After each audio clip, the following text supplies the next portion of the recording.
A'udhu billahi minash shaitanir rajim. Bismillahir rahmanir rahim. Kwanci tashi dai ba wahala a wajen mai rai. Gashi Allah ya ƙara dawo da mu wannan rana, ranar Juma'a. Alherin da ke wannan rana Allah Ubangiji ya sada mu da shi. Sharrin da ke wannan rana Allah Ubangiji ya kare mu da shi. Allah Ubangiji ya sa mana daga cikin wanda za a ‘yanta daga shiga wuta a wannan rana ta Juma'a. Allahumma amin. A karatunmu da muke yi na hadisin manzon Allah sallallahu alaihi wasallam zaka iya jin kuskure. Damun almajiri ne ni, ba wai na iya bane ko ya nake yi. Abin da na sani ne nake faɗa. Ka san shi kanshi, ka san abu baka sanar da mutane ba, wannan cutarwa ne. Ka san abu kai shiru, to nace ya kamata a ce, da a ce ina wani aiki ne wanda ba shi ba, to gwara a ce sa hadisi in Allah ya daga cikin mutane akwai wanda za su ƙaru. Duk da majorin wasu mutane sun riga da sun karanta wannan hadisin, sun riga da sun karanta. Amma kuma za mu ƙara tunatarwa. Za mu ci gaba da tunatarwa in Allah yadda, kuma Allah Ubangiji ya sa abin da muka sa a gaba Allah Ubangiji ya biya mana shi. Allah Ubangiji ya sa wannan abin karatun littattafan nan da muka fara Allah Ubangiji sa an fara shi a sa'a. Allahumma amin. Ya kai dan uwa dan agaji, ya kai dan uwa dan agaji, irin wannan su ne aikin addinin. Daman aikin nan ba wai aiki ne wanda ake biyan mu ba ko ake mana wannan ba. Muna yi ne domin Allah fi sabilillah.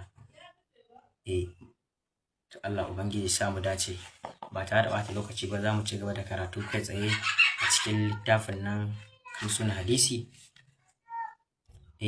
Wato akwai wani abu guda ɗaya, idan ka ji an ce malam ya ce, ba fa malam ɗin ne ya ce ba, shi ma ya ji ne daga manzon Allah sallallahu alaihi wasallam, bakin da bai taɓa ƙarya ba. Allah ga yarda da shi, bakin da bai taɓa ƙarya ba. Ka ji an ce malam ya ce, ba fa malam ɗin da ya ce ba, manzon Allah sallallahu alaihi wasallam ne ya ce. Shi kuma manzon Allah duk abin da zaka ga ya faɗa to wahayi ne daga Ubangiji ne, bakin da baya ƙarya. Tsira da aminci Allah su tabbata a gare shi.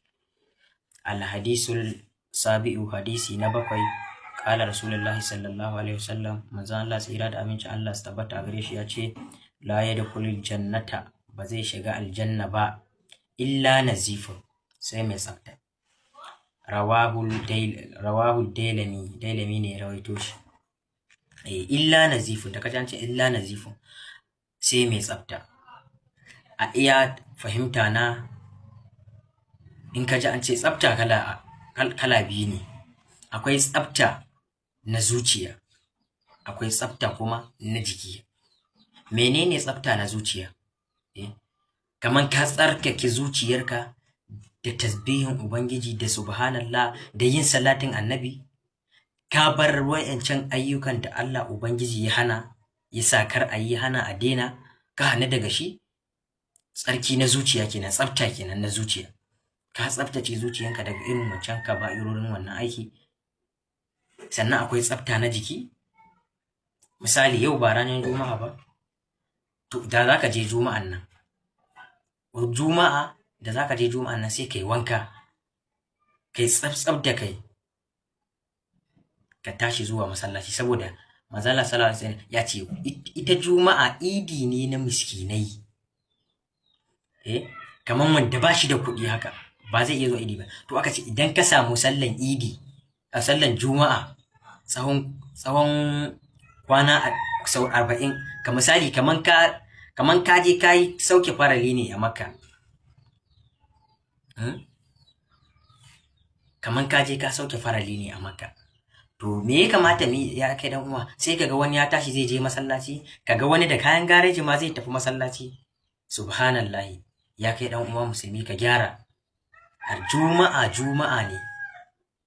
Duk abin da aka ce ma Juma'a, an ce kai wanka.